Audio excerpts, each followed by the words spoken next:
Welcome to our program breathing protocol.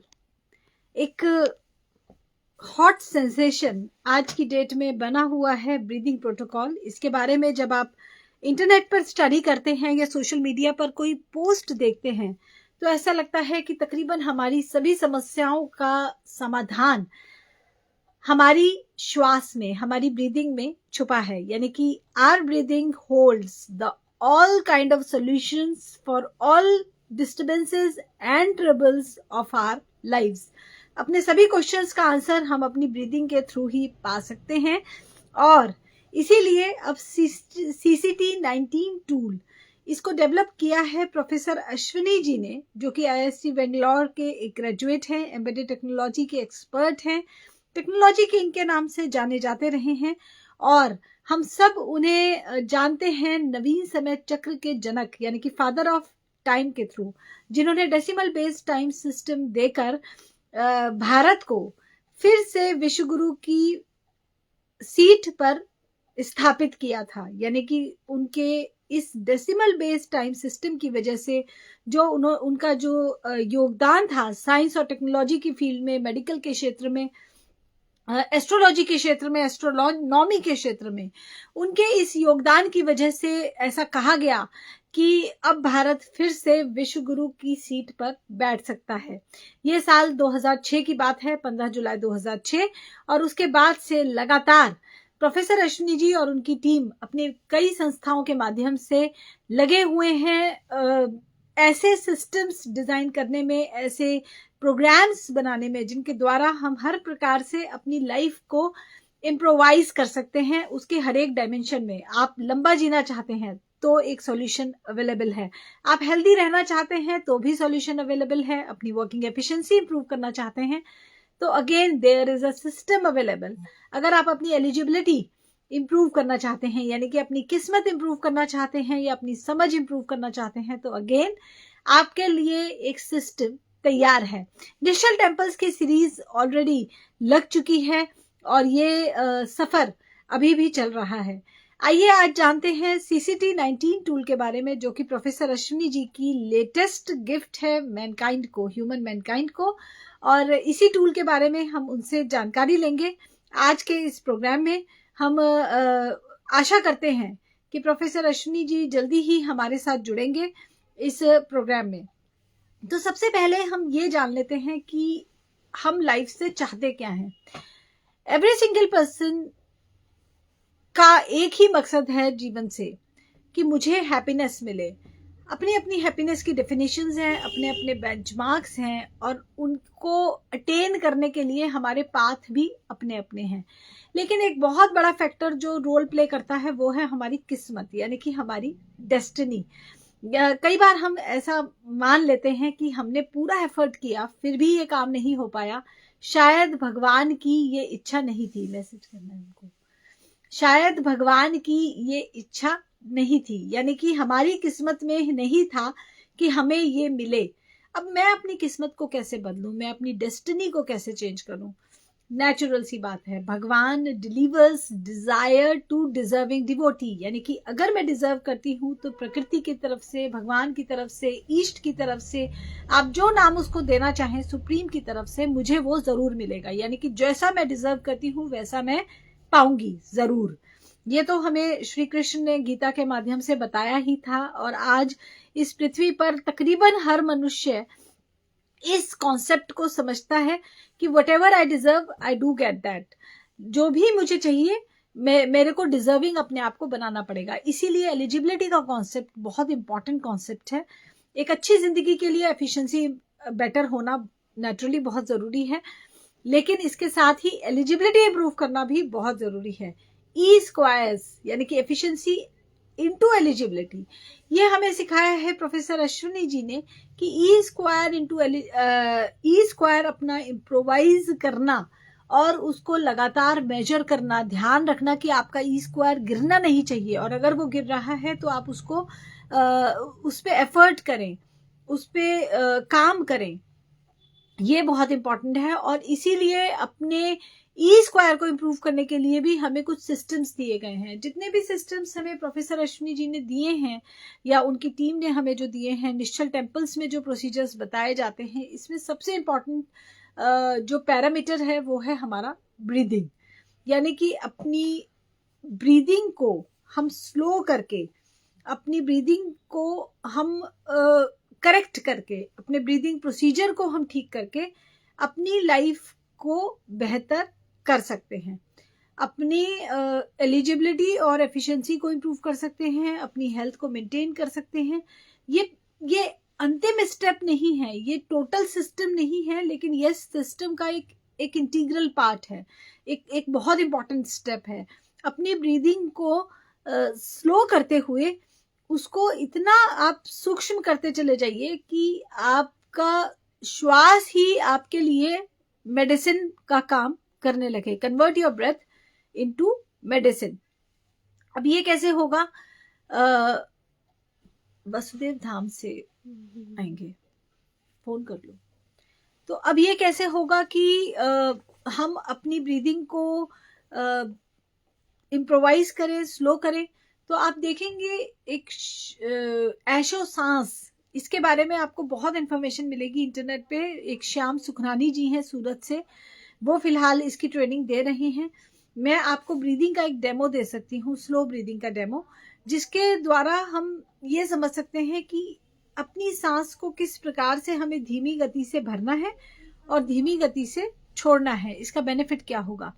इसका benefit होता है कि हम तुरंत ही आपके मन में जो भी चिंताएं, बहुत ज्यादा विचार जो चल रहे हैं, टेंशन्स अगर आपको हैं कुछ, तो वो तुरंत आपकी रिड्यूस होने लगती हैं, तकरीबन जीरो रह जाती हैं कुछ ही देर की प्रैक्टिस में।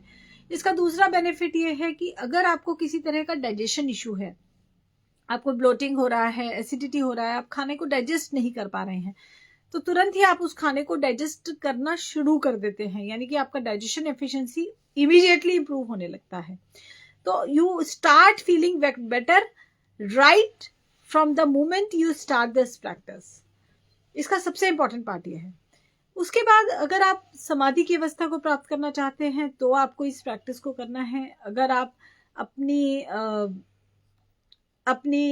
वर्किंग एफिशिएंसी को इम्प्रूव करना चाहते हैं, अपनी डिसीजन मेकिंग को इम्प्रूव करना चाहते हैं, अपनी आलस्य से बाहर आना चाहते हैं, या आप अपनी किस्मत को भी इम्प्रोवाइज करना चाहते हैं, या फिर आप अपनी फैमिली में इंटीग्रेशन लाना चाहते हैं, तो ही आपको ये प्रैक्टिस करनी होगी। निष्ठा योग एक जिसमें अगर पर्सन निष्ठा योग की प्रैक्टिस करता है तो उसकी फैमिली में इंटीग्रेशन आनी शुरू हो जाती है।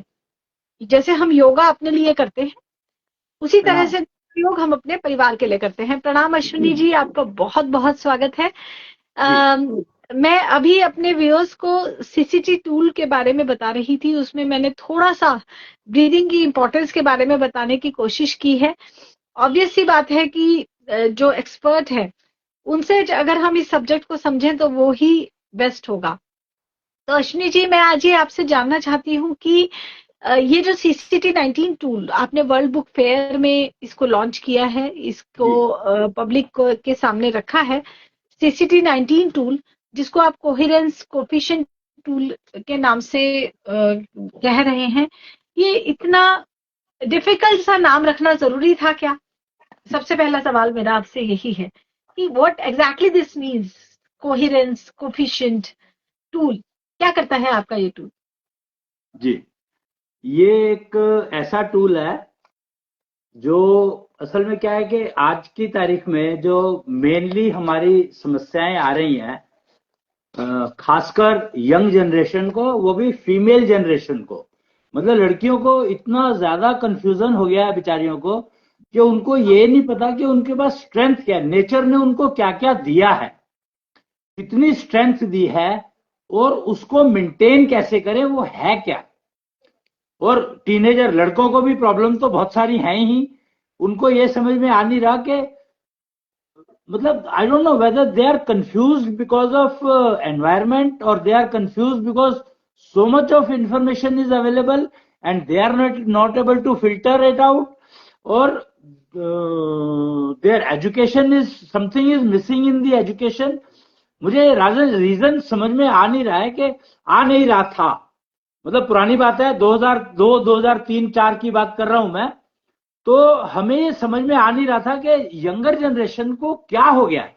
हमारे बच्चे थे, उनको देखते थे, हम लोग स्टडी करते थे, समझ नहीं पा रहे थे कि अच्छे से अच्छे स्कूल में एडमिशन कराया, अच्छे से अच्छे हालात दिए उनको, और तब भी जो है इतना कंफ्यूजन क्यों रहता है उनको कि ये समझ में नहीं आता कि करें क्या. अभी लेटली शायद 5-6 साल पहले की बात है, एक पेरेंट्स आए मेरे पास. उन्होंने कहा कि सर, मेरा बेटा कहता है, माय सन इज सेइंग, कि जब भी मुझे आपसे सलाह लेने की जरूरत थी तो मुझे आपने पैसे दे दिए, क्या ये ले पैसे और मार्केट में ढूंढ लो कि किससे सलाह लेना चाहते हो, उससे जाके ले लो, और पैसे चाहिए तो मेरे से ले लेना. तो बच्चा कहता है उसको कि पिताजी आपने मेरे को पैसे हर समय दिए, पर मुझे सलाह चाहिए थी, पैसे नहीं, क्योंकि पैसे से सलाह मैं किससे लूं ये कौन बताएगा.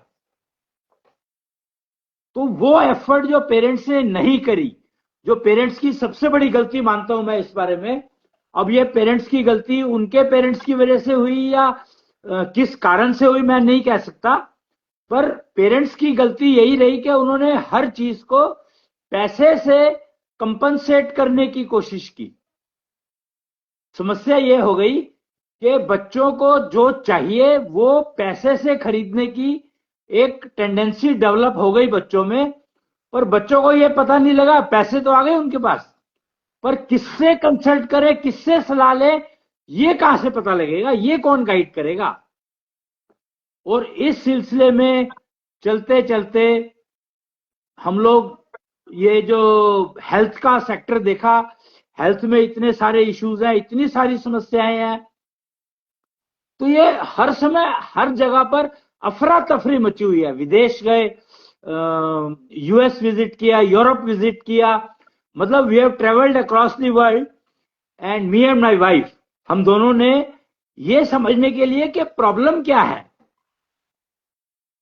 मतलब हर जगह पर एक ही सिचुएशन है, हर इंसान भाग रहा है, पर किस लिए भाग रहा है ये नहीं पता उसको.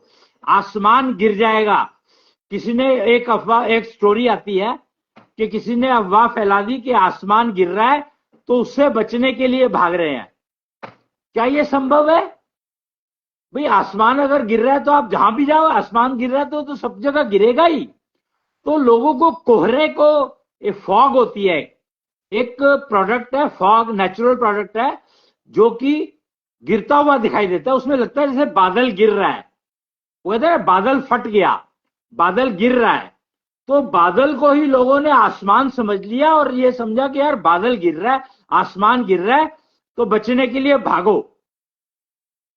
भैया बादल गिर रहा है तो बादल गिरने से कुछ नहीं होने वाला, और अगर आसमान गिर रहा है तो भागने से कुछ नहीं होने वाला. तो ये सारी समस्या, हम क्योंकि टेक्निकल लोग हैं और हमारी बहुत सारे लोग जुड़े हुए हैं, क्योंकि मैं इंडियन इंस्टीट्यूट ऑफ साइंस से पढ़ा हूं, मेरी वाइफ बिट्स से पढ़ी है, पिलानी से. तो हमारा सर्कल आप सोच सकते हो कितना बड़ा होगा, कितने सारे टेक्निकल लोग हैं. तो हम लोग ये चर्चा किया करते थे, मीटिंग्स होती थी, गेट टुगेदर होती थी, बहुत जगह मिलना होता था, और हर समय मिलना ही होता था लोगों से, क्योंकि पब्लिक से मिले बिना गुजारा नहीं था. चाहे वो कस्टमर के एंगल पर मिल रहे हैं, या फिर हम मैरिज में मिल रहे हैं, बच्चों की मैरिज में मिल रहे हैं, जन्मदिन में मतलब गेट टुगेदर के हर महीने, हर 15 दिन में कोई ना कोई गेट टुगेदर रहती थी. और टॉपिक एक ही था कि यार ये समस्या का हल कैसे किया जाए. तो समझ में आया कि समस्या है मेनली कंफ्यूजन के कारण. The biggest problem is confusion. और कंफ्यूजन का जब डायग्नोस्टिक शुरू किया गया, टेस्टिंग शुरू की गई, पता लगाने की कोशिश शुरू की गई, तो कंफ्यूजन हर एक के अंदर, दूसरे के अंदर दिखाई देता, अपने अंदर नहीं दिखाई देता. यार मेरे को तो सब चीजें बिल्कुल क्लियर हैं, पर सामने वाला कंफ्यूज्ड है. तो बच्चों को भी यही लगा कि बच्चों ने पेरेंट्स ने पैसे दे दिए, तो पेरेंट्स कंफ्यूज्ड है कि मैं पूछ क्या रहा हूं और वो बता क्या रहे हैं. और उसको अपनी उसको छुपाने के लिए उन्होंने ब्राइब देनी शुरू कर दी, रिश्वत दे दी, पैसा। करप्शन कैसे बढ़ी आगे, करप्शन हैड बिकम अनलिमिटेड। तो वो घर में यहां तक पहुंच गई कि बच्चे ने सवाल पूछा कि मुझे आप गाइडेंस दे दीजिए कि मेरे को आगे क्या करना है, मेरी 10th क्लास का एग्जाम है और 10th क्लास के बाद मैं 11th में कौन सा सब्जेक्ट लूं, ये चूज करने के लिए मुझे गाइडेंस चाहिए। और आपने मुझे पैसे दे दिए, यानी मुझे आपने रिश्वत दे दी कि भैया मुझे नहीं पता, अब मुझे ये भी नहीं पता कि आपको पता है कि नहीं पता। मतलब I am so confused that I don't know whether my father knows it or not के he will be able to guide me. My mother, she is a teacher of a secondary school and she also said के अरे पापा से discuss कर ले, या बहुत सारी ऑप्शन है अपने टीचर से डिस्कस कर ले। That kind of options were given to me, not that what I should do. I didn't get my answer. Instead, I got money. तो करप्शन तो हमारे घर में शुरू से कब से चल रही है। हम कहते हैं वो ऑफिस में करप्शन है, उस ऑफिस में करप्शन है, मतलब an entire world I am talking, this is the situation in entire world with entire teenage community is committing suicides. और इस चीज के ऊपर वरी सारे हैं, चिंता सब कर रहे हैं, पर रीजन किसी को नहीं मिल रहा है। हमारी टीम को हम लोगों ने रीजन ढूंढा, उसका रूट कॉज खोजने की कोशिश की और हमें पता लगा कि उसका रूट कॉज है जेंडर कॉन्ट्राडिक्शन। कि मेरा जो जेंडर है, फिजिकल जेंडर और मेंटल जेंडर और स्पिरिचुअल जेंडर, 3 जेंडर होते हैं। Each individual is born with 3 genders और ये जानकारी मार्केट में नहीं है। फिजिकल जेंडर और मेंटल जेंडर अगर तुम्हारा डिफरेंट है तो जो डोमिनेट होगा आप उसका काम करोगे। जैसे कोई ट्रांसजेंडर जिनको कहते हैं कि उनका अगर मेंटल जेंडर डोमिनेटिंग है, फीमेल का है और फिजिकल मेल का है, तो they will like to live life like female. और किसी का जेंडर कॉन्ट्राडिक्शन अगर बॉडी फीमेल की है, फिजिकल जेंडर फीमेल का है और जो मेंटल जेंडर मेल का है, तो she will like to live like male. बहुत सारी मूवीज आपने देखी होंगी कि लड़कियों की अपब्रिंगिंग मेल की तरह से की गई, लेकिन जब मैरिज का टाइम आया या जब उनकी उम्र 9 साल से ऊपर की हुई, कॉल ऑफ नेचर आने का टाइम आया, जब वो एडोलसेंस का टाइम आया, तो उनकी बॉडी बदलने लगी और वो उसने उनको परेशान कर दिया कि हम लड़का हैं या लड़की हैं, दोनों केस में। So gender contradiction is the root diagnostic which we were able to locate and we developed a system. एक तत्वलॉजी करके एक सब्जेक्ट डेवलप किया गया, एक ब्रांच ऑफ इंजीनियरिंग बनाई गई, जिसमें हम लोगों ने एक डायग्नोस्टिक टूल बनाए जिससे हम डायग्नोस कर पाए कि आपका जेंडर कॉन्ट्राडिक्शन कौन सा है। और फिर सिस्टम बनाए, प्रोसीजर्स बनाए, how to take care of that gender contradiction. And mind it, you are born with these gender contradictions and till death you will have entire lifespan, you will have this gender contradiction built into you, so you have to learn to manage it। और वो management, वो disturbance करता क्या है, gender contradiction आपके neural network में disturbance create करता है।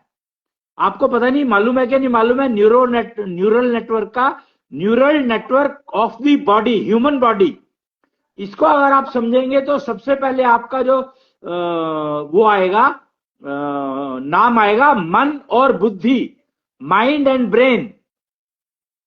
तो माइंड एंड ब्रेन के बीच में जो बातचीत चलती है, जो कम्युनिकेशन है, वो सारा का सारा न्यूरल नेटवर्क कहलाता है। फिर ब्रेन आपके बॉडी पार्ट्स को, हाथों को, पैरों को, रिप्रोडक्शन ऑर्गन्स, हर चीज को जो कंट्रोल करती है, 5 सेंसेस को जो कंट्रोल करती है बॉडी, ब्रेन, तो वो सारा न्यूरल नेटवर्क से ही चलता है। तो neural network is the network which is very very important and that gets disturbed, you get all kind of problems. तुम्हारी हेल्थ की सारी हेल्थ की problems, physical, mental, spiritual, all three levels of problems you face because of disturbance in neural network.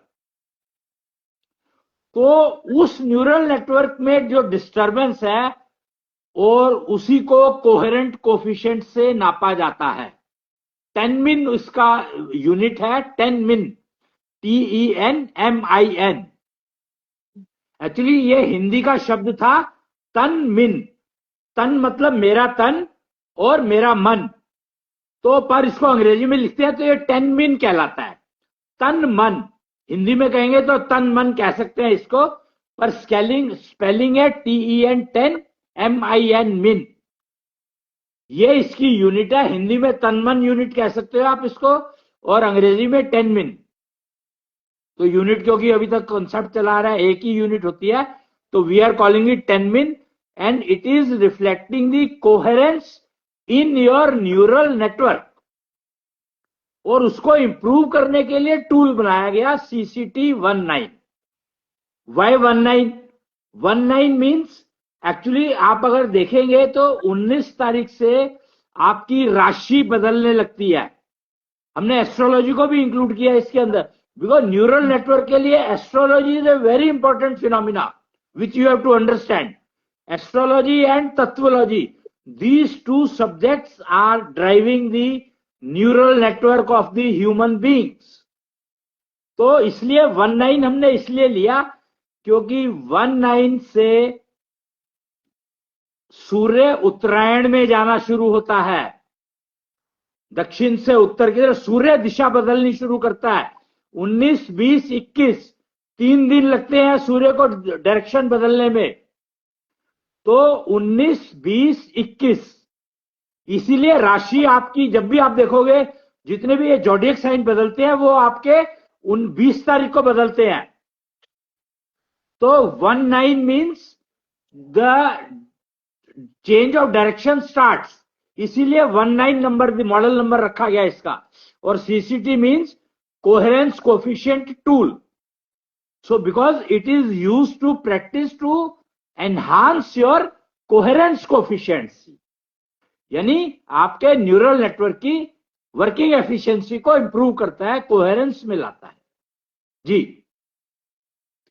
तो neural coherence, आपने कहा कि neural system को coherence में लाता है. आपने मेंटल जेंडर और फिजिकल जेंडर की बात की, तो जो मैं नहीं समझ पा रही हूँ कि हमारी ओवरऑल हमारी सिचुएशन पे आसपास के जो हमारे सर्कमस्टांसेस हैं उसका बहुत मेजर इम्पैक्ट पड़ता है. यानी कि मेरा अगर बॉस या मेरा कोई फैमिली रिलेटिव टॉक्सिक है, उसमें कुछ नेगेटिविटी है, तो मेरे को स्ट्रेस रहेगा.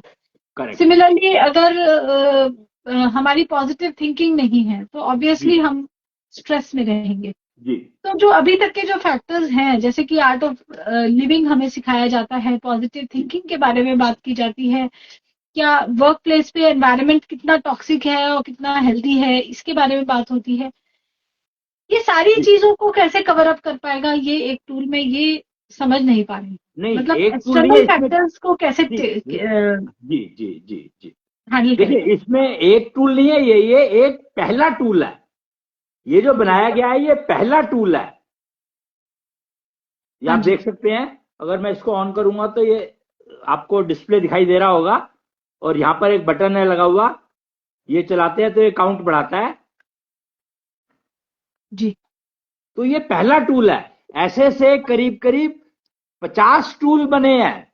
50 tools have been developed for various gender contradiction. किस टाइप का है, कितने डिग्री का है, उस मेजरमेंट के लिए एक अलग सिस्टम है जिसको हम लोग डिजिटल शंख मीटर बोलते हैं.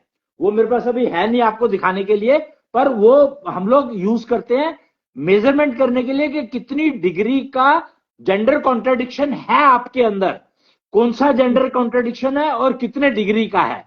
ये दो चीजें नापने के बाद उसको प्रैक्टिस करने के लिए कौन सा टूल सूट करेगा, वो टूल आपको लेना पड़ेगा.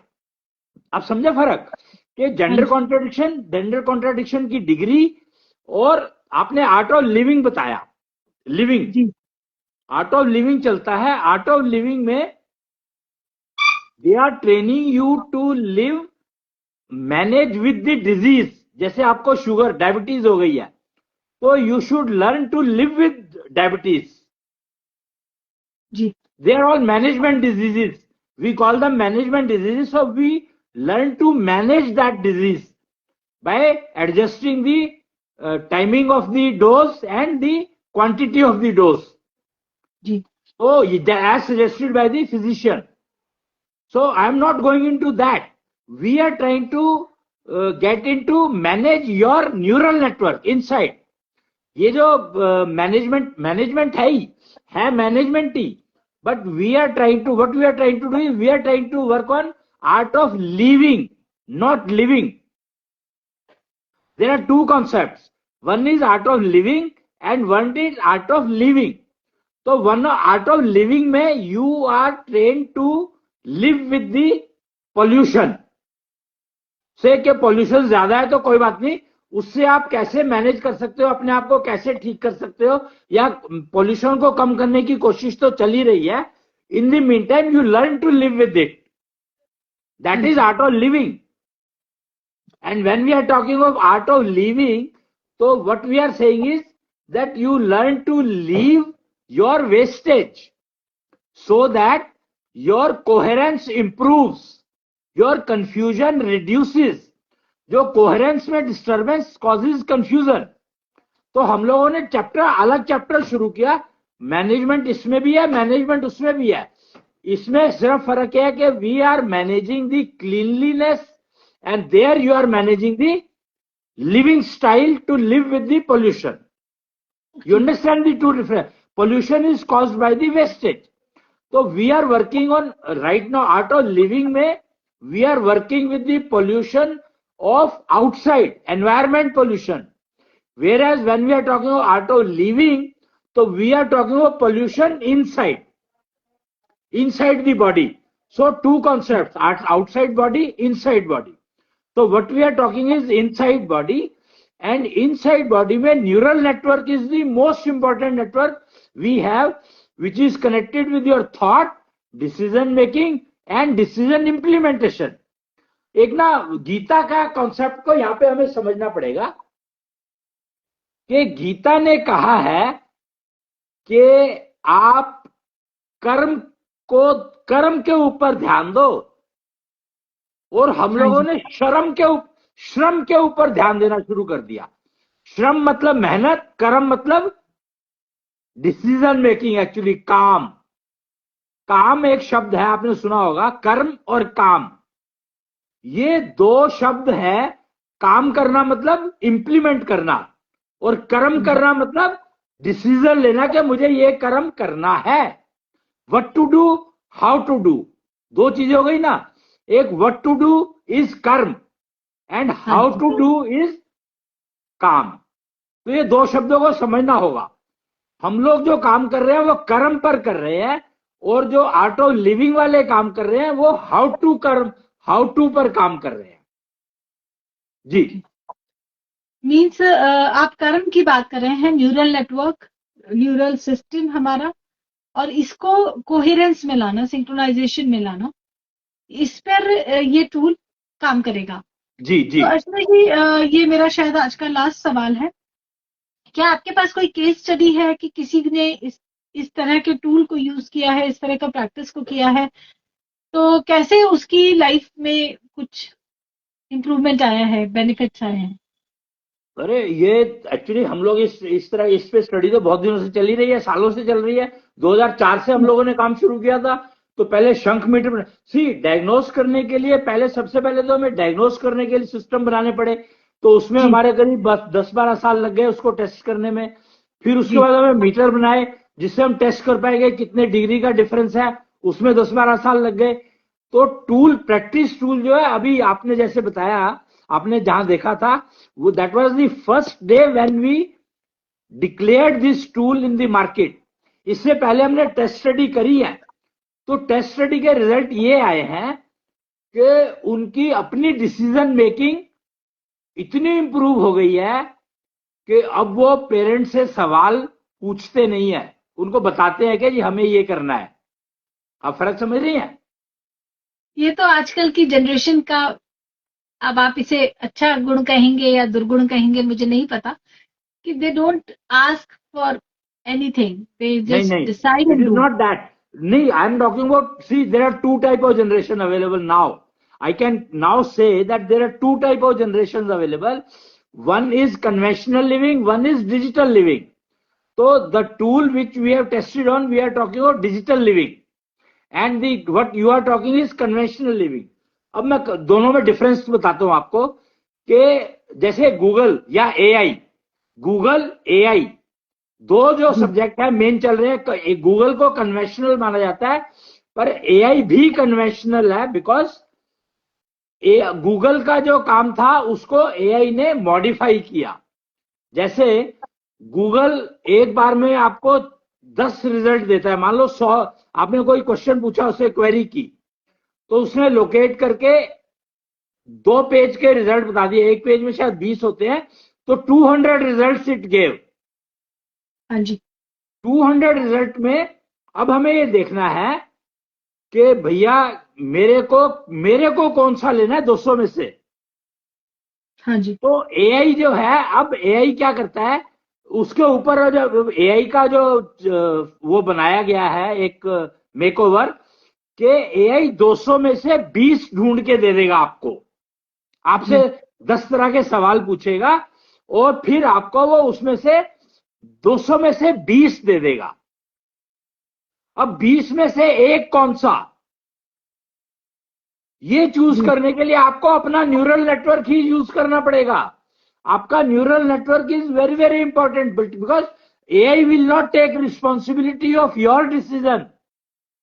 Mind the word that AI will not take the responsibility of your decision. It will say, I am suggesting, I am not enforcing, whereas your decision is enforced on you. तो उसके लिए आपको अपना neural network को तो coherence में लाना ही पड़ेगा। तो जो मैं जिन बच्चों की बात कर रहा हूं वो अपने पेरेंट्स को बता रहे हैं, तो वो एग्जैक्टली बता रहे हैं, उनका न्यूरल नेटवर्क इतना, पहले वो भी यही करते थे कि पेरेंट्स से पूछते थे कि मुझे क्या चाहिए, मुझे ये चाहिए। पेरेंट्स ने कहा, उनको कुछ, वो आईटी के लोग थे, तो उन्होंने कहा अच्छा ये कर सकता है, ये कर सकता है, ये कर सकता है। आईटी के अंदर 5000 ब्रांचेज है भाई। IT is useful in every branch.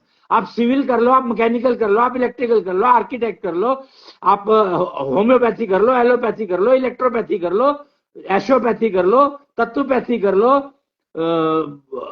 एस्ट्रोथेरेपी कर लो, मतलब कोई भी सिस्टम यूज कर लो, हेक्सा सीड कर लो, 5 सीड कर लो। आपके पास इतने सारे ऑप्शन बता दिए आईटी वाले ने। वो कहता है जी मुझे कौन सा सीखना है, मुझे करना नहीं है, मुझे सीखना है, सीखूं कौन सा। तो यहां पर अब बच्चे वो कहने लगे कि जी मुझे ये वाला करना है, मुझे आईटी में, आईटी तो करूंगा पर आईटी के अंदर मुझे कोडिंग नहीं करनी है। जी। माइंडेड, वो कहते हैं कि मुझे आईटी में कोडिंग नहीं करनी है, मुझे आईटी में डिजाइनिंग नहीं करनी है, मुझे आईटी यूज करनी है वो एक इकोग्राफी कुछ होता है जिसमें ना पेपर कटिंग करके बहुत सारे डेकोरेशन बनाई जाती हैं। तो मुझे ओरिगेमी, पता नहीं क्या नाम है उसका, कुछ तो नाम कहते हैं उसको, इकियोग्रामी या कुछ तो वो डिजाइन करना सीखना है। आईटी तो मुझे यूज करना ही करना पड़ेगा। तो मुझे आईटी कस्टमाइज इन इकियोग्रामी, वो जो भी पेपर कटिंग डिजाइनिंग के पेपर, डिजाइनिंग आर्ट, वो क्या कहते हैं, डेकोरेशन विद पेपर, उस लाइन में यूज करना है। एक कहता है कि मुझे आईटी तो यूज करना ही पड़ेगा, पर मुझे आईटी यूज करना है तबले को एज ए मेडिसिन, तबले की जो आवाज निकल रही है उसको as a medicine, neural network improvement के लिए मैं कुछ ट्यून्स डेवलप करना चाहता हूं। मतलब they are clear to that level. जी। तो जिस सिस्टम की आप बात कर रहे हैं, जिस टूल की जो परफॉर्मेंस आप क्लेम कर रहे हैं, जो रिजल्ट्स आप क्लेम कर रहे हैं, वो नेचुरली मुझे ऐसा लगता है कि एक पूरा पूरा एंटायर जनरेशन को चेंज करने वाला है। और जो आज हम समस्याएं देख रहे हैं जैसे कि सुसाइडल टेंडेंसी या ड्रग एडिक्शन या वीडियोस एडिक्शन, इस तरह की जितनी भी प्रॉब्लम्स हम अपनी सोसाइटी में देखते हैं, अगली जनरेशन के लिए हम चिंतित रहते हैं, उन सभी प्रॉब्लम्स में हमें लग रहा है कि ये सॉल्यूशन जो आप प्रोवाइड कर रहे हैं, CCD19 tool is like a weapon to fight against all kind of negative environment spreaded around.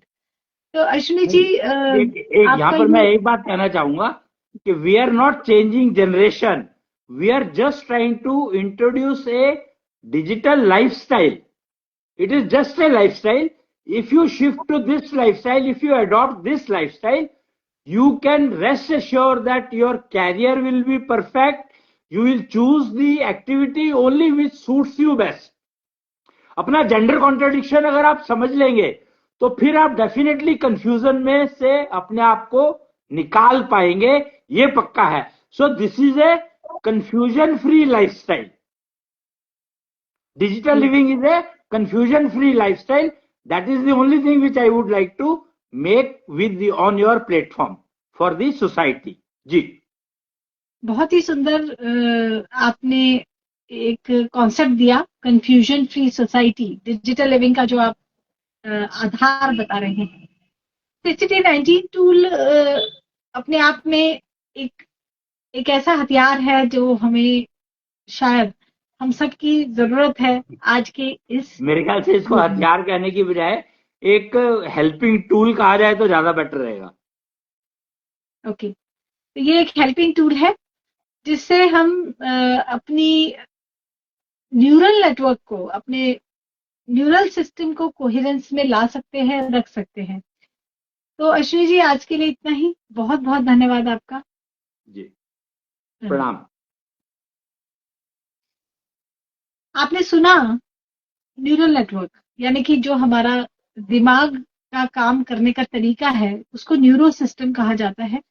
हमारा डिसीजंस लेना, हमारा सोचना, समझना, चिंताएं करना, हमारी सोच, हमारा नींद, हमारा डाइजेशन, ये बहुत कुछ हमारी पूरी लाइफ में कह सकती हूँ हमारे न्यूरल सिस्टम पर डिपेंड करती है. अपने न्यूरल सिस्टम को कोहेरेंस में लाना, तालमेल में लाना, सिंक्रोनाइजेशन में लाना, यह पॉसिबल है CCD19 टूल के थ्रू, जिसको आप एक हेल्पिंग टूल कह सकते हैं, जिसके माध्यम से आप अपनी मेजरमेंट कर सकते हैं, अपनी प्रैक्टिस कर सकते हैं. तन मन, 10 मिन जिसकी यूनिट बता रहे हैं अश्विनी जी, आज ही अपने लिए इसे ऑर्डर करें. आप अश्विनी जी से डायरेक्टली बातचीत कर सकते हैं. उनका कॉन्टेक्ट नंबर आप उनसे पूछ सकते हैं भगवान टीवी से, या फिर आप इस वीडियो पे कमेंट करके भी जान सकते हैं कि आप कैसे अपने लिए इसको यूज कर सकते हैं, कैसे मंगवा सकते हैं अपने लिए इस टूल को. आज के लिए इतना ही. प्रणाम.